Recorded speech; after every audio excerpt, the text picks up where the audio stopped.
Hey guys, it's Magaz here, connecting you to airsoft. Welcome back to a slightly different episode of the Pants Party. If it isn't welcome back, go ahead, hit that subscribe button so the next time I see you and say, welcome back. It is actually welcome back and not just, do I know you? Your face looks kind of familiar, not like I think I've seen you before, but kind of like that.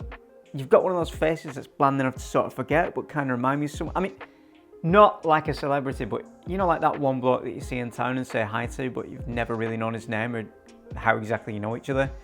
It'd just be massively embarrassing for the both of us.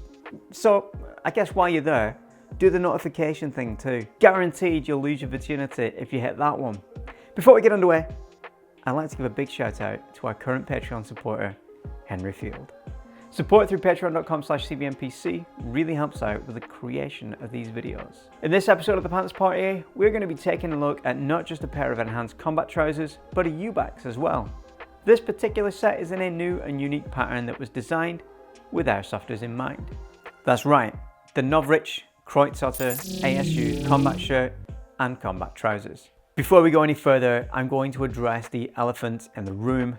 This set is OEM by TMC. We've talked at length about TMC in a previous video, which you can see right here. TMC are a solid high to mid-tier gear brand. They're relatively cost effective and are great for that new player that has decided they want to look operator as fuck and has put some money aside to do so.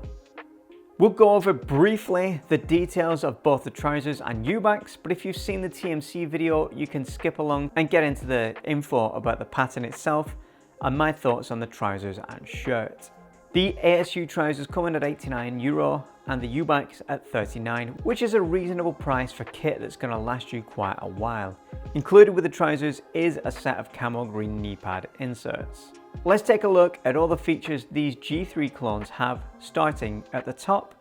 We have 6 belt loops. The 2 at the front feature a loop for a carabiner. The waistband is quite tall and well reinforced at the rear.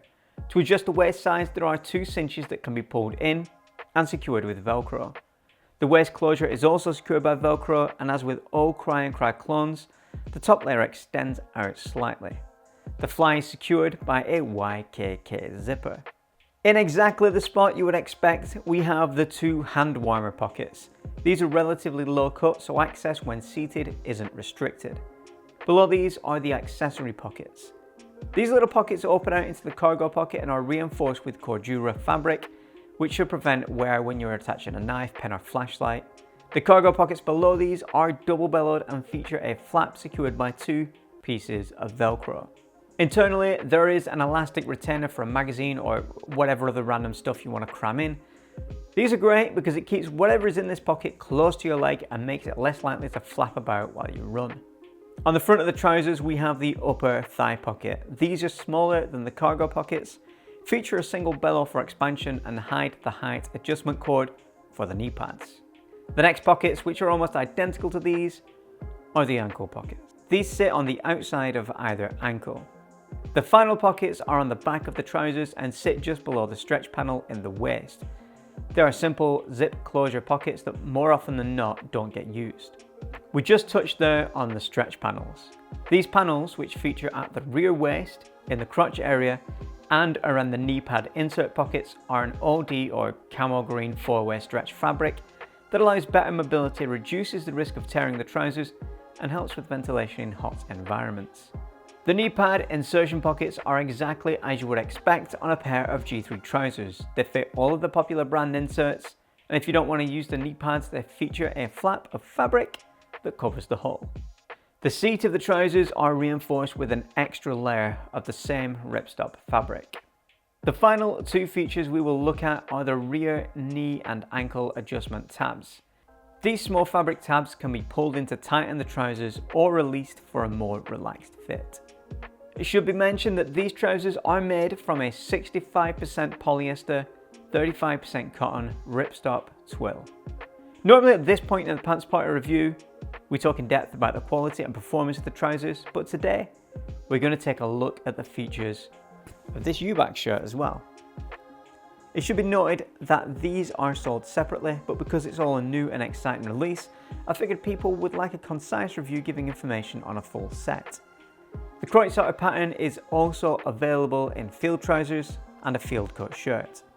The UBACS or Under Body Armor Combat Shirt is a shirt designed to be worn, as the title suggests, beneath your body armor. The design of the shirt, which has a lightweight fabric on the body and ripstop twill on the sleeves and shoulders and collar, is designed to keep the wearer cool while providing concealment and protection. The fabric used for the body is nice and stretchy. It's quite tough, but also thin enough to let air pass through. The sleeves both feature a raid style pocket on the bicep, which is angled forwards to allow ease of access. Internally, the pockets have a main compartment and a thinner area that sort of piggybacks on top. They are secured by Velcro and have two strips running the length of the pocket for patches. There are small openings in the top flap to allow the user to insert a pen or other thin item. The left pocket also features a pen slot on the exterior of the pocket. The elbow has a reinforced area which opens up at the bottom with Velcro. You could, if you wished, add some padding to the inside of this for extra protection. The cuffs are secured just like the ankles of the trousers with a Velcro cinch. The collar can be folded down to look like a traditional shirt, or raised up and zipped closed to provide neck protection. Wearing it raised is great when you're running a plate carrier that sits close to the neck. It helps reduce any rubbing on your neck area. I remember my old FSBE plate carrier would often rub the side of my neck if I didn't wear a high collar. At the end of the day, my neck looked like a 14-year-old's neck after your first trip behind the bike shed at the school disco, where that one girl would actually look at the nerd in the class that way. Digressing aside, the zipper, as with the trousers, is YKK branded. That pretty much covers the features of the UBACS. Now let's take a look at what I guess a lot of you are here for, the Kreuzotter pattern itself. For those of you unfamiliar with the Kreuzotter pattern, or cross adder, it takes its name from the common European viper, so you could translate this to viper pattern or viper camo. It was developed in-house by the Novritsch textile team, based heavily on the popular tiger stripe patterns used throughout the Vietnam War and by some contemporary forces worldwide. One big thing you'll notice is there is no black anywhere in the pattern. Where there would be black on the classic tiger stripe patterns, Kreuzotter has brown. And not just a flat brown, it is actually vectorized images of real tree bark. The green layers are also vectorized leaves. This adds a lot of depth and texture to the pattern, which will really aid with breaking up the wearer's shape. A nice addition to the pattern are the strict tarn or splitter tarn muster-esque raindrops spaced out all over the pattern. This pattern is incredibly effective in British woodlands, and given the military vibe from the tiger stripe inspiration, is still perfectly serviceable in an urban environment without looking too much out of place. At the time of writing this review, I haven't had this set in the field at an airsoft event. I have worn the trousers, as with all the previous combat trousers I have reviewed, as a daily use trouser for work and play, as also with the UBACS shirt. There isn't much I can say that hasn't already been covered in the previous TMC review. These are really well built, especially for that price point. They are quite accurate clones of a real Crye Gen 3 trouser, and in some cases the stitching is better. For instance, the stitching on the waist closure is better on the Kreuzotter than on my actual Crye Precision trousers. Should you buy a set? If you're a serious player and want to use a pattern that is both unique and effective and has military vibes but without being a pattern that is actually fielded by a real world military, then Kreuzotter is a solid choice. The uniform is well built and at a price point that isn't too high even for relatively new players. If you're trying to emulate a real world military kit, then this is not the kit for you. If you just want to play airsoft locally as folk can be reasonably well hidden in the woods, then I would recommend picking up a set of Kreuzotter G3s. These are without a doubt going to be my woodland go-tos for the foreseeable future. If you have any questions about these pantaloons or about this UBACS shirt, drop them below and I'll do my best to answer them. Before I leave, again, I'd like to say a huge thank you to our Patreon supporter, Henry Field, and remind you that you too can be cool as fuck and support the channel. If this review has been helpful to you, go join the minimum tier for a month, and as internet celebrity tram driver Nick Meso often says, chuck a buck or whatever amount you wouldn't notice if it fell out of your pocket my way. Don't forget to subscribe. There are plenty of review videos in the works, both as part of this series and in the Airsoft Replica series.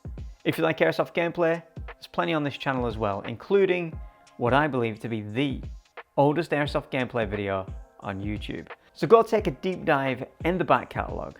Thanks again, I'm Magaz, and remember kids, the air may be soft, but our balls are hard. Also, this video here tells you everything you need to know about the standard TMC G3 trousers. It's well worth a look.